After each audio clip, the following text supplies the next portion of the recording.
Bradl menjadi satu-satunya penunggang RC213V yang mampu berjuang hingga putaran akhir di Sachsenring.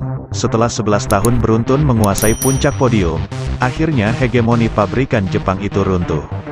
Untuk pertama kalinya sejak boikot MotoGP Prancis 1982, mereka mengakhiri lomba tanpa satu poin pun. Rangkaian 633 balapan dengan poin pun putus. Pol Espargaro, Takaaki Nakagami dan Alex Marquez gagal finish, sedangkan Bradl paling beruntung dengan posisi ke-16. Torehan waktunya terpaut 52 detik dari pemenang Fabio Quartararo. Bradl menceritakan penderitaannya demi bisa menuntaskan balapan. Temperatur udara mencapai 30 derajat Celcius, ditambah dengan mesin motor yang panas membakar kaki kanannya melepuh. Hari yang sangat menyedihkan. Saya punya masalah besar dengan mengendarai motor dalam kondisi panas. Karena setelah mengikuti para pembalap di depan saya pada beberapa tikungan awal, saya tidak bisa mengerem karena tangan kanan saya menjadi panas dan saya tidak bisa mengontrol motor lagi, katanya. Setelah beberapa lap, saya harus menyerah untuk mendapat udara segar untuk motor saya dan badan. Kemudian, saya mencoba menyelesaikan balapan. Saya tidak tahu kenapa bisa menuntaskan balapan karena secara fisik melebihi batas. Kemudian, kaki saya terbakar karena rasanya sangat panas. Panas dari mesin atau sesuatu yang tidak bisa diterima adalah bagaimana itu dialirkan ke tubuh. Jadi, hari yang menyedihkan untuk saya, kami secara umum.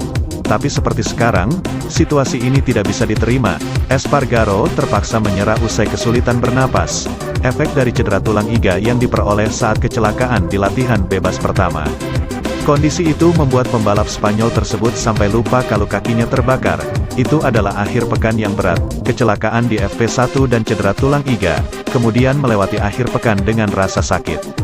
Sangat sulit karena tulang iga butuh waktu untuk pulih dan ketika Anda stres untuk semua dan stres ketika mengendarai motor MotoGP, itu menjadi buruk dan buruk.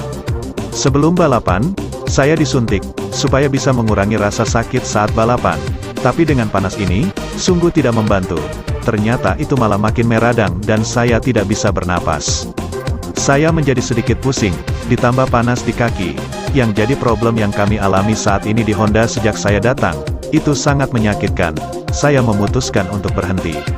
Saya tidak bisa lanjut, itu terlalu ekstrim. Pembalap LCR Honda, Nakagami mengalami crash pada lap 7, dan Marquez menghadapi isu teknis. Sementara itu memulai perlombaan dari posisi grid ke-7. Luca Marini merosot ke urutan 9 selepas start di sirkuit Sachsenring, Minggu, tanggal 19 Juni tahun 2022.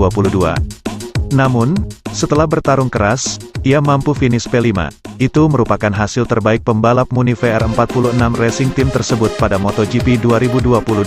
Setelah race, Marini mengungkapkan kunci keberhasilannya meraih pencapaian memuaskan di Sachsenring. Dalam warm-up kami mencoba sesuatu. Hasilnya motor menjadi lebih baik. Kami meningkatkan feeling di bagian depan, yang memungkinkan saya untuk mengelola ban belakang dengan lebih baik, ujarnya, dilansir Speedway. Pada hari Sabtu, saya memiliki masalah serius dengan perilaku motor. Saya menggunakan ban belakang untuk mengendalikannya. Perubahan pada Minggu pagi, warm up, memungkinkan saya melaju lebih cepat ke tikungan. Perubahan tersebut membuat adik dari legenda MotoGP Valentino Rossi itu mampu memberi performa kuat dalam perlombaan.